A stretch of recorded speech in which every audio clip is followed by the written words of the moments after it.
Labrīt! Dodamies iepirkties uz tirgu Līgo edition.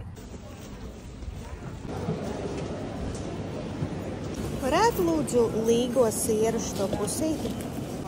Labi. Sveiki, varētu lūdzu kilogramu čerešņas? Jā.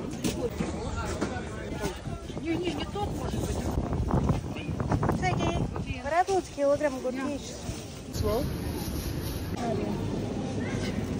Sveiki, varētu lūdzu 10 spēķa pīrādziņus un 1 tos riekstiņus iepakojumu. Tas bija intensīvi. Centrāla tirgus vienmēr ir intensīvs, bet šoreiz bija kaut kā ekstra intensīvi. Es nezinu, kāpēc es biju iedomājusies, bet es atnākšu un visur skanēs Līgo mūzika.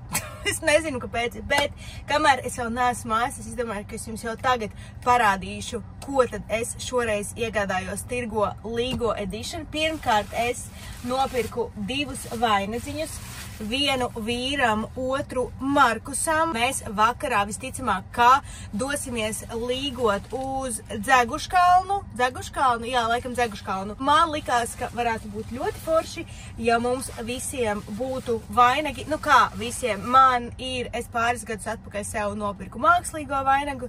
Līdz ar to, jā, man ir tāds ļoti skaists ar puķītēm. Sev es negribēju pirkt, bet vīram un Markusam es izdomāju, ka varētu būt forši. Savukārt Emīlija, protams, kā ir vēl par mazu vainadziņam, nākamgad noteikti. Tad Jāņu Līgo siers, protams, kā, kur tad bez Jāņu Līgo siera.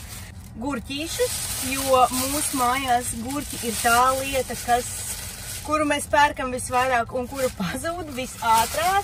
Tad Markusiņš ļoti gribēja ķiršus, nopirku viņam ķiršus, zirņus.